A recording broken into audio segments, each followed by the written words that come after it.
Shalom Bapak Ibu. Memasuki tahun 2026, Tuhan menaruh satu tema yang luar biasa, yaitu menjadi murid Kristus yang sejati. Menjadi murid Kristus sejati yang berakar dalam iman, bertumbuh dalam Kristus, dan berbuah bagi kerajaan Allah. Saya ulangi lagi, memasuki tahun 2026, kita bersyukur ada satu tema yang Tuhan taruh, yaitu menjadi murid Kristus sejati yang berakar di dalam iman, bertumbuh dalam Kristus, dan berbuah bagi kerajaan Allah. Saudara, mari kita baca teks Kolose pasal yang kedua ayat 6 dan 7.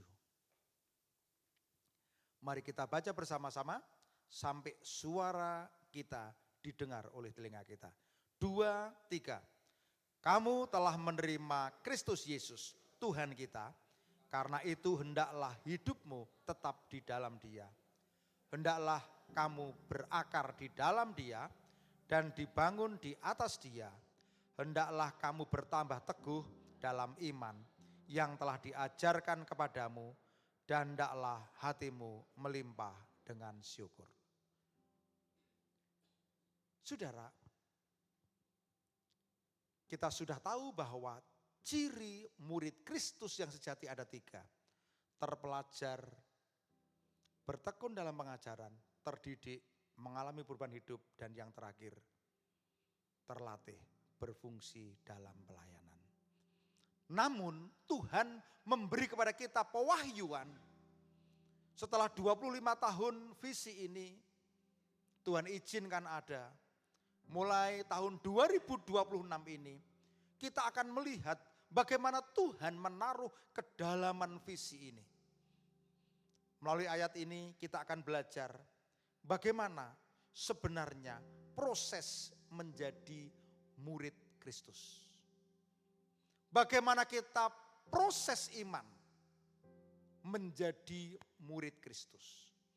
Berdasarkan ayat ini kita bisa melihat ada 5 proses yang diizinkan Tuhan. Nanti Bapak Ibu jemaat bisa sambil kita merenungkan, mendengarkan, merenungkan. Apa proses ini saya alami? Saudara, firman Tuhan hari ini sederhana, singkat namun dalam. Mari kita lihat yang pertama. Proses yang pertama yaitu menerima Kristus. Firman Tuhan berbicara kepada Tuhan, kepada Rasul Paulus, ditujukan kepada jemaat Kolose yang waktu itu jemaat ini terkontaminasi oleh ajaran sinkritisme. Kalau kamu mau dianggap lebih rohani, Kristus belum cukup, harus ditambah dengan pengetahuan, kepandaian, filsafat Yunani. Harus ditambah lagi dengan pengetahuan rahasia. Harus ditambah lagi dengan berbagai macam peraturan Taurat, peraturan sunat, dan berbagai macam. Rasul Paulus kembali menegaskan, yang terpenting yaitu setiap orang percaya berakar dalam Kristus. Dengan proses yang pertama yaitu apa? Menerima Kristus Yesus. Ini proses pertama. Mari kita lihat apakah saudara sudah mengalami ini. 3 minggu yang lalu seorang sahabat saya yang dulu dari gereja di tempat ini nangis di ruang tamu saya. Dibimbing lahir baru seusia saya. Setelah itu wajahnya cerah. Ternyata selama ini saya belum menerima Yesus. Rasul Paulus menegaskan yang pertama, kamu telah menerima Kristus Yesus. Menerima berarti apa? Membuka hati. Mengundang Yesus sebagai Tuhan, sebagai penguasa tunggal, sebagai juru selamat satu-satunya. Bukan hanya Yesus sebagai tokoh rohani. Menerima Yesus berarti apa? Berarti adalah titik balik kehidupan. Di mana dosa diampuni. Ada raja yang baru. Bukan diri sendiri, bukan ego. Tetapi penguasa tunggal yaitu Yesus. Maka arah hidupnya berubah. Dari hidup untuk tujuan diri sendiri kepada hidup sesuai dengan rencananya, yaitu untuk Tuhan. Dari situ dia mulai mengalami yaitu keselamatan. Rohnya dihidupkan. Posisinya pindah dari alam maut kepada kerajaan hidup, kerajaan Allah. Dia mengalami satu posisi pindah dari anak kegelapan menjadi anak Allah. Posisinya pindah dari yang hanya sekedar Kristen menjadi murid Kristus. Beri kemuliaan bagi Tuhan. Amin. Ya. Oleh karena itu menerima Yesus yaitu keputusan pribadi. Bukan warisan iman. Bukan karena bapaknya Kristen. Bukan karena keluarganya Kristen. Bukan karena dulu pernah Kristen. Ini keputusan pribadi menerima Yesus. Yang kedua, Rasul Paulus mengatakan, hendaklah kamu tetap di dalam dia. Kata tetap di dalam dia, ini berarti apa? Dia mulai dipanggil untuk berjalan bersama Tuhan. Hidup melekat dengan Tuhan. Diproses untuk dia menjadi murid Kristus yang sejati. Berjalan bersama Tuhan. Kata paripatai berarti berjalan bersama Tuhan. Berarti apa? Belajar setiap keputusan hidupnya.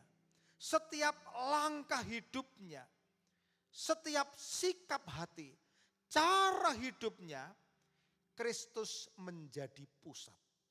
Itu artinya tetap di dalam dia. Artinya dia tinggal dalam Kristus.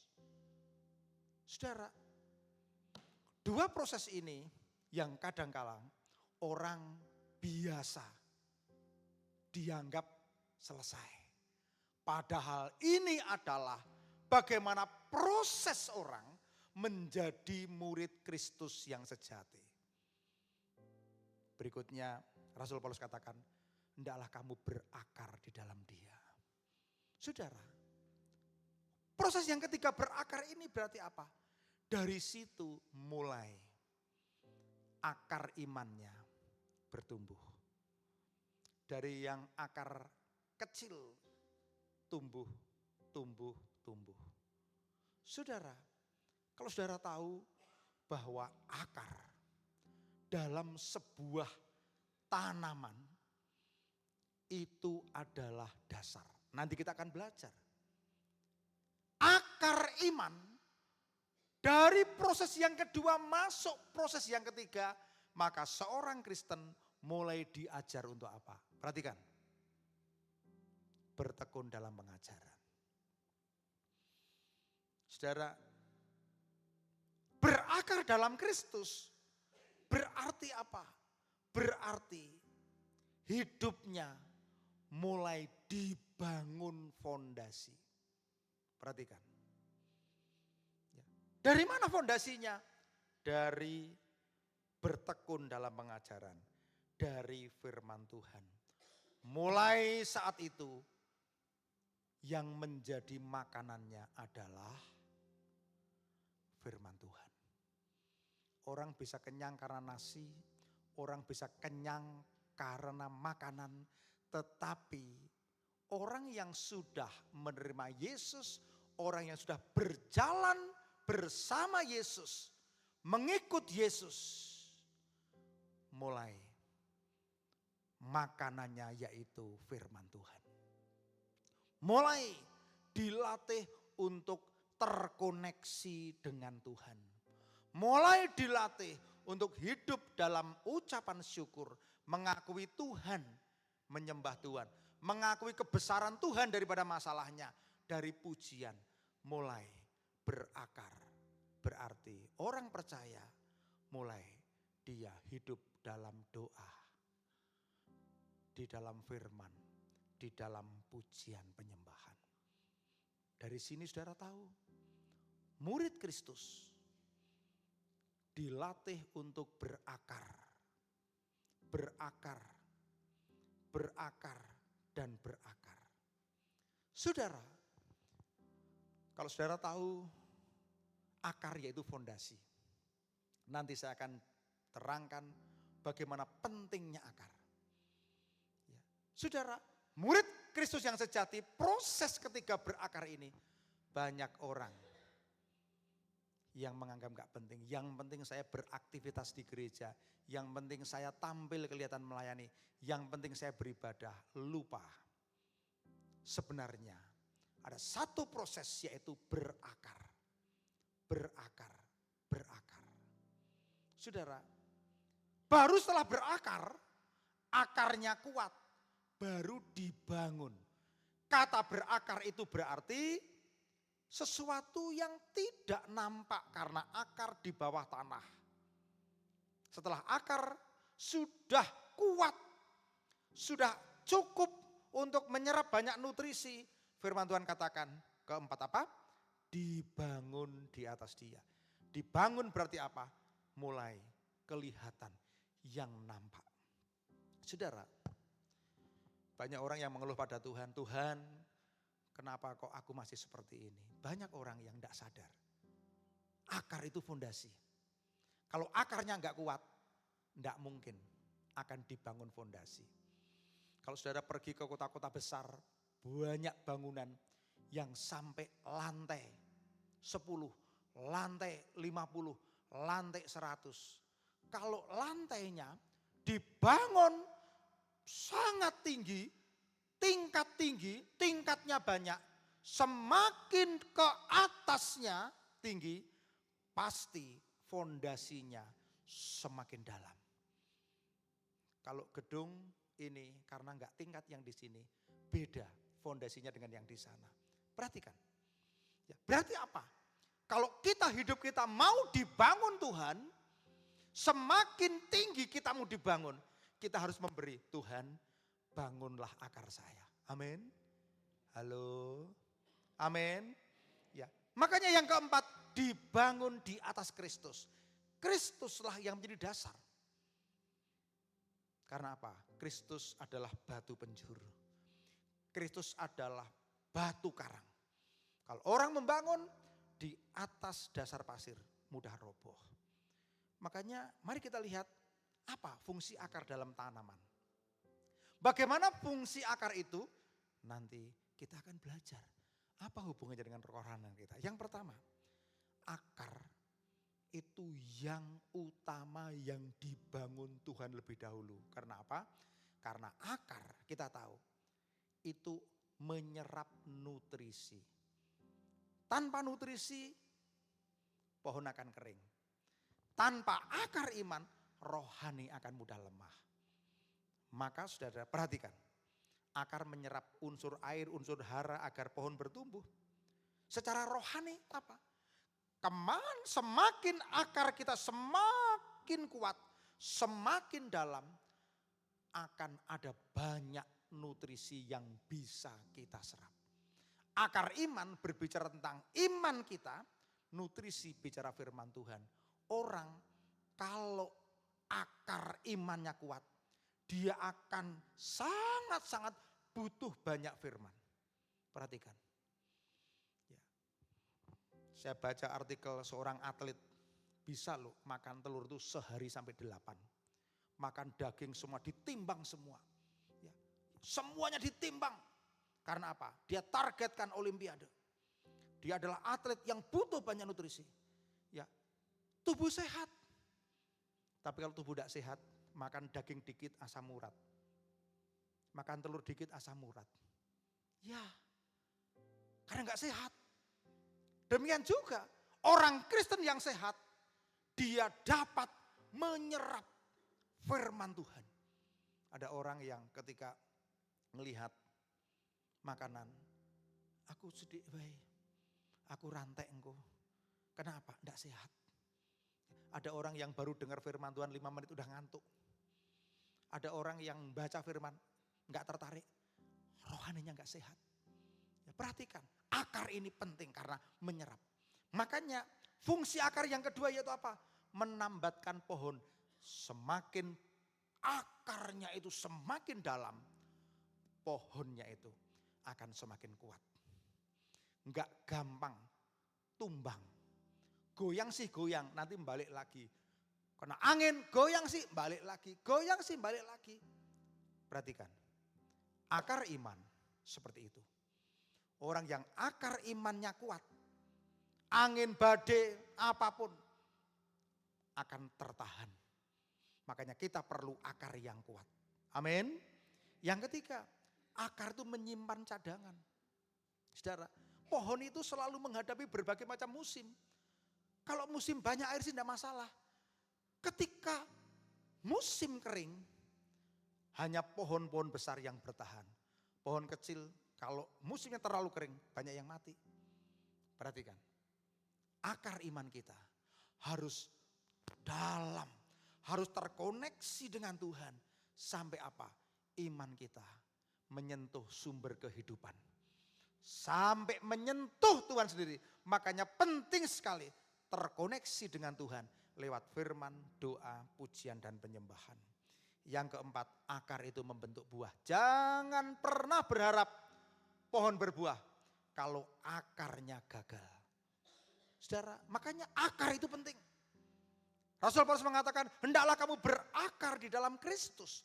Berakar di dalam Dia. Ya, saudara, saya mau tanya, apakah engkau sudah menerima Yesus? Apakah engkau sudah hidupmu tetap di dalam Dia? Tetap di dalam Dia. Ya. Dengar suaranya terus. Apakah engkau enggak dengar suaranya? Enggak tertuju kepada Yesus, malah tertuju kepada badai gelombang masalah hidup. Ya. Satu hari ada seorang usahawan dari satu kota di Amerika, ketika selesai kontrak dia pulang, dia naik pesawat kecil baling-baling, 6 orang isinya. Tapi hanya dia dengan orang lain hanya 2 ini. Cuaca bagus, terbang hanya baling-baling kecil.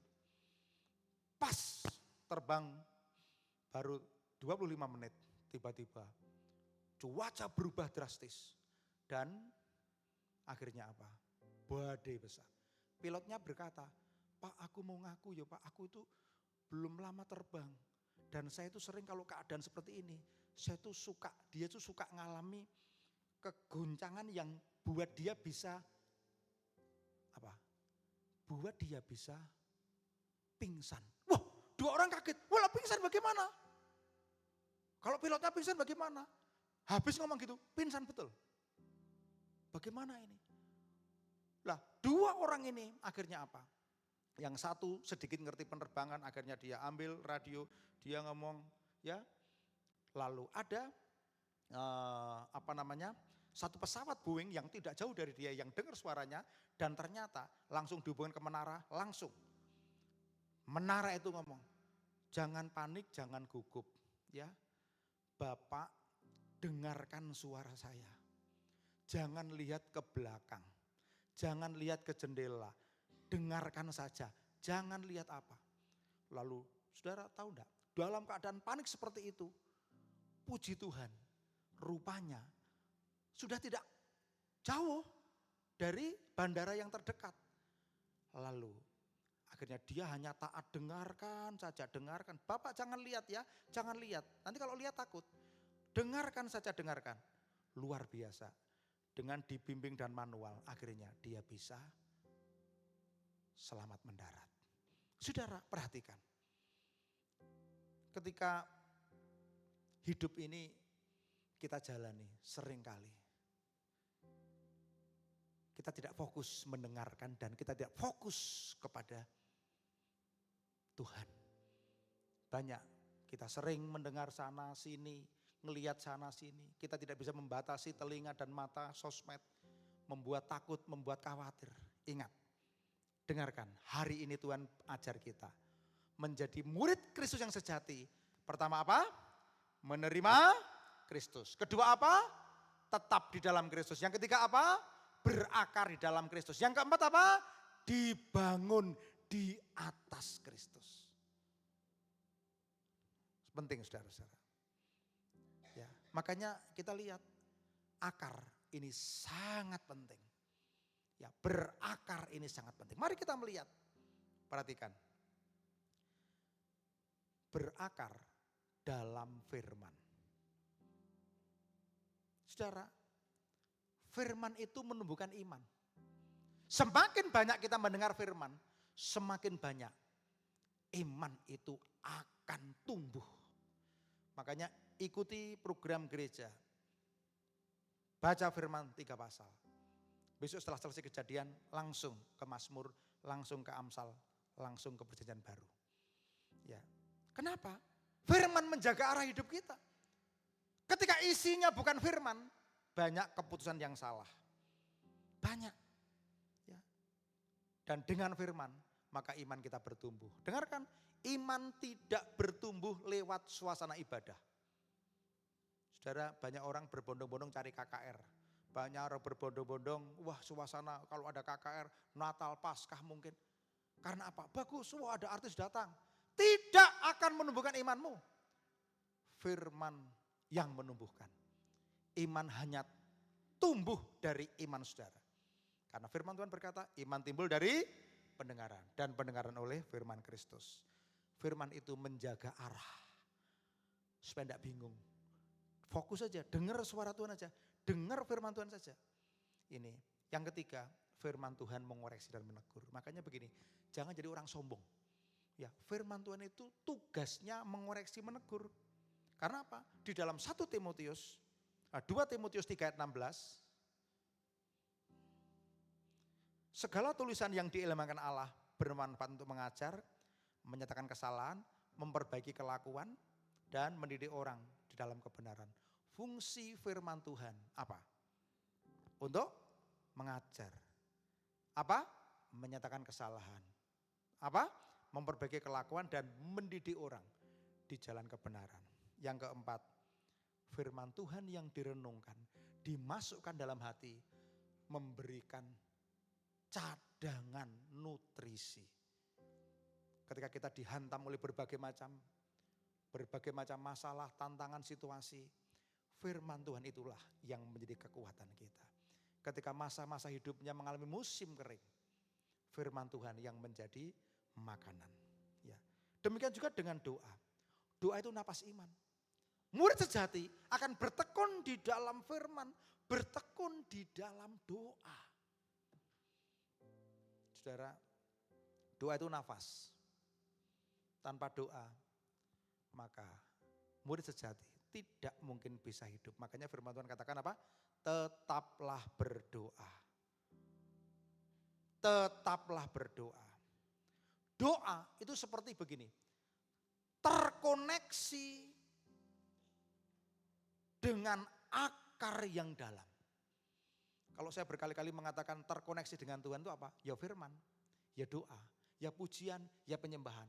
Makanya gaya hidup orang percaya itu doa, firman, pujian, penyembahan. Setiap kali kita berdoa sebenarnya sedang menancapkan akar. Sehari tadi saya udah nangis lebih dari 5 kali. Setiap kali saya mendengar firman, saya nangis. Saya ke sini, saya nangis lagi. Saya ke depan. Istri saya nangis, dikira saya tertawa. Ya saya tutupi bantal aja, tidak ketela. Saya renungkan. Kenapa? Wah, Tuhan tuh jamah hati saya ya. Kenapa? Ketika hidup kita ada terkoneksi dengan Tuhan, sama dengan kita tuh menancapkan akar, menyerahkan beban, menerima hikmat, dikuatkan. Amin. Yang ketiga, menyuburkan tanah. Saudara, begini. Ketika hidup kita dipenuhi dengan berdoa, berarti apa? Kita sedang mengandalkan Tuhan, mempercayai Tuhan. Orang Kristen yang tidak pernah berdoa, dia sedang terjebak di dalam kehidupan yang mengandalkan diri sendiri. Para pelayan Tuhan, pendeta, pengkhotbah, siapapun tidak pernah berdoa. Berdoa hanya sebagai syarat saja. Tidak pernah ada pergumulan doa. Berarti dia sedang tidak bergantung kepada Tuhan. Para pelayan mimbar siapapun yang tidak pernah berdoa, berarti entertain, hanya tampil saja. Ya, makanya mari masuk 2026 ini, kita mesti bersekutu menjadi murid Kristus yang sejati dengan berakar kuat. Berdoa, firman Tuhan masuk di dalam pujian dan penyembahan. Bapak Ibu, siapa di antara saudara hidup yang tidak ada tantangan? Gak ada. Gak ada. Semua orang itu pasti hidup ada tantangan. Bedanya apa? Yang lain cerita, yang lain diam. Itu aja. Semua orang pasti punya tantangan. Yang satu cerita ke orang. Yang satu cerita ke Tuhan. Ya. Yang satu minta nasihat kepada orang luar. Yang satu minta nasihat kepada pemimpin. Perhatikan. Pujian sebenarnya sedang mengakui perbuatan Tuhan. Pujian sebenarnya dia mengalihkan fokus dari besarnya masalah yang kita hadapi kepada besarnya kuasa Tuhan. Amin. Kalau orang berfokus kepada masalah yang kita hadapi, tidak bisa tidur. Stres. Tapi kalau kita berfokus kepada besarnya kuasa Tuhan, maka kita bisa memuji. Saudara, ketika menghadapi masalah besar, kita bisa berkata, aku memuji kebesaran-Mu, ajaib Tuhan. Tuhan, aku mengakui Engkau besar, lebih besar dari masalahku. Itulah pujian. Ini, makanya pujian itu seperti apa? Toh? Pujian itu seperti menggemburkan tanah hati kita. Banyak orang yang ketika punya masalah udah kena dengan kepercayaan yang salah. Udah tidak percaya firman. Ayo doa, tidak usah doa, ngapain? Butuh uang. Ya. Ayo kita datang pada Tuhan, tidak usah datang sama Tuhan, datang sama dukun. Ya. Terjebak pinjol. Berbagai macam masalah. Ya. Saya kasih tahu, saudara, mulailah memuji Tuhan. Yang berikutnya penyembahan. Penyembahan itu apa tuh? Mengakui dialah Tuhan yang layak disembah. Mengakui dialah Tuhan yang berdaulat. Penyembahan berarti apa? Menyerahkan hidup sepenuhnya kepada Tuhan. Dan apa? Dengan menyembah berarti kita memilih untuk taat, tunduk, membiarkan Kristus memimpin. Itulah yang terjadi. Murid Kristus yang sejati, hidupnya mulai menerima Kristus, hidup tetap di dalam Kristus, berakar dalam Kristus, dan dibangun di atas Kristus. Saudara, minggu-minggu mendatang saya akan khotbah, kenapa orang itu bisa lelah capek. Akhirnya orang menderita, sengsara, berpenyakit, berbagai macam. Karena banyak orang yang lelah, ingin kelihatan baik, ingin kelihatan sukses, ingin kelihatan hebat, semua sia-sia. Kenapa? Dengarkan. Kita dipanggil menjadi murid Kristus yang sejati. Tuhan sudah menyediakan penolong. Kompas, hidupmu ke sana. Bukan ke sini. Bukan ke sini. Yang ke sini dan ke sini namanya hamartia. Yang ke sana itu namanya taat. Dosa bukan hanya melanggar firman Tuhan. Dosa bukan hanya berbuat sesuatu yang Tuhan larang. Tetapi jika hidup kita tidak menuju pada sasaran yang Tuhan tetapkan. Hei, kamu dipanggil hidup di dunia. Tuhan punya rencana. Tapi kamu gak mau kepada rencana Tuhan. Kamu mau rencana diri sendiri. Semuanya sia-sia. Perhatikan. Sudah jadi orang terkaya di dunia pun sia-sia. Sudah jadi orang hebat pun sia-sia. Apapun ya, Alkitab katakan semuanya sia-sia. Pengkhotbah, penulis yang sudah mengalami sukses hidupnya melihatnya semua sia-sia. Kecuali di dalam Tuhan. Yang terakhir, perhatikan saudara-saudara. Tuhan selalu membangun akar. Tuhan selalu membangun yang tidak kelihatan. Bu Justina, berapa jam engkau memuji Tuhan, menyembah Tuhan? Saya sering dengar. Ya. Orang enggak tahu. Saya jadi tahu karena kebetulan dekat ya, tetanggaan ya. Tapi Bu Ambar, seberapa kamu tertancap kepada firman Tuhan, kepada doa, pujian penyembahan? Orang enggak tahu. Karena apa? Itu di dalam tanah. Orang yang tahu apa? Yang kelihatan. Maka jebakannya apa? Banyak orang membangun yang kelihatan. Banyak orang membangun yang kelihatan. Pengakuan apa? Validasi diri. Semua yang kelihatan yang dibangun orang. Tapi Tuhan tidak. Tuhan mau bangun 2026 ini akarnya. Kemarin saya khotbah di GBD Sahabat Allah, ngeri. Ya, ngeri sebenarnya. Kalau Tuhan mau bangun akar, sering Tuhan tuh merobohkan yang lama. Wah, ngeri. Banyak orang yang kesaksian. Tuhan mau bangun akar. Tuhan mau bangun fondasi, dirobohkan semua. Tuhan karena mau bangun yang baru. Banyak orang, Tuhan tolong. Bangun hidup saya, siap dirobohkan. Tuhan mau bangun yang di bawah. Yang tidak kelihatan. Tapi menentukan buah, menentukan batang, menentukan daun. Baru kalau udah siap, lihat urutannya. Setelah berakar apa? Dibangun di atas dia. Amin. Pohon kalau akarnya kuat, sudah selesai ini, gak ada masalah. Gak ada masalah. Ini ada satu bambu yang ada di Cina. Bambu itu unik. Bambu itu akan sangat kecil sampai umur 8 tahun. Enggak ada pertumbuhan sama sekali. Tapi sebenarnya sedang berakar kuat. Tahun ke-9 cepat sekali. Udah tahu enggak? Yang namanya berakar, kita enggak tahu. Ketika menembus ke dalam, kena batu. Itu gambaran hidup kita. Kadang Tuhan izinkan, akarnya kena batu. Lama nembusnya, karena harus jalan memutar. Batunya gede, akarnya harus memutar dulu. Itulah yang disebut sebagai bagian dari proses yang diizinkan Tuhan. Halo, amin. Hebatnya hidupmu dengan Tuhan bukan ketika jawabanmu doa dijawab, bukan. Hebatnya ketika apa? Engkau melihat proses yang luar biasa. Amin. Bener loh. Tadi saya nangis kenapa? Saya tuh kembali merenung hidup saya mulai dari muda. Sampai saya usia 40 tahun. Saya lihat sampai saya usia 50 tahun. Sampai usia 60 tahun. Kalau saya noleh ke belakang. Tidak mungkin tanpa Tuhan. Ya, makanya sebagai penutup, saudara, akar yang kuat itu pasti Tuhan mau bangun. Kalau engkau diizinkan Tuhan, akarnya kuat sekali, Tuhan mau bangun lantai 10. Tapi jangan iri, ada yang mau dibangun lantai 20. Tapi jangan juga menyerah, ada yang cuma lantai 2, ada yang enggak tingkat. Seberapa bangunanmu, seberapa tinggi panggilanmu bergantung.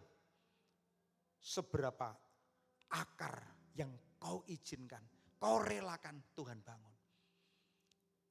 Ya, saya tadi sharing pohon pule ini dulu dibeli berapa Mas Agung yang pule ini? Dibeli 1,5 juta enggak salah. Itu dari gunung sana. Di gunung sana itu pohon pule itu apa? Itu di pojokan sarean yang akarnya itu kena batu-batu itu cengkring gitu ya, cengkring gitu. Ketika dipindah ke sini, baru 2,5 tahun, langsung besarnya luar biasa. Saya ngamati, wah ini TK ini bagus ya, pohonnya bagus. Kenapa? Tanahnya beda, tanahnya subur. Siapa di antara saudara yang ingin pertumbuhannya lebat, hebat, dan engkau tanahnya diganti tanah yang gembur? Angkat tanganmu. Amin. Ya, banyak di antara kita yang keras hati, keras, nggak mau berubah. Banyak di antara kita yang meremehkan proses ini. Saya rindu saudara, kita semua percaya ini firman Tuhan. Tuhan mau supaya mulai hari ini bangun kehidupan pribadi, doa, persekutuan dengan firman, makanan. Ya, semakin kau sehat, semakin makan banyak. Bangun engkau dengan pujian penyembahan. Bangun mesbah keluarga. Mulai 2026 jangan ketinggalan. Jangan iri kalau banyak orang yang akan diubah hidupnya diberkati. Engkau ikut pergerakan, pasti Tuhan berkati. Mari kita tundukkan kepala. Ora kasaka baranda syakara. Ora kalarandas. Oh Yesus, ya randa syakara. Haleluya. Yesus Kristus sudah menggenapi dengan dia datang di dunia, serahkan hidupnya, mati di salib. Bahkan dia sudah bangkit dan naik ke surga. Mari hari ini saudara-saudara mulai siapkan hidupmu. Tahun 2026 ini Tuhan mau supaya kita kembali mengoreksi. Berakar kuat di dalam Tuhan. Berakar dalam Tuhan. Jangan tinggalkan Tuhan. Jangan tinggalkan doa. Jangan engkau tidak bersekutu dengan firman Tuhan. Bersekutu dengan firman Tuhan. Cari Tuhan. Hidup dalam doa, pujian, penyembahan. Tinggalkan tujuan-tujuan pribadimu. Punyailah waktu istirahat bersama Tuhan. Punyailah waktu saat teduh. Punyailah waktu untuk mesbah keluarga. Kemarin ketika kami mesbah keluarga, Tuhan, kami mau bangun mesbah keluarga. Mesbah keluarga itu warisan yang paling luar biasa. Banyak keluarga-keluarga yang anaknya sukses, tetapi karena tidak pernah dibangun mesbah keluarga, terjebak dengan banyak kegagalan, kesalahan, perceraian, korupsi. Tapi anak yang dibesarkan di dalam mesbah keluarga, dia akan menjadi anak yang selalu melekat pada firman.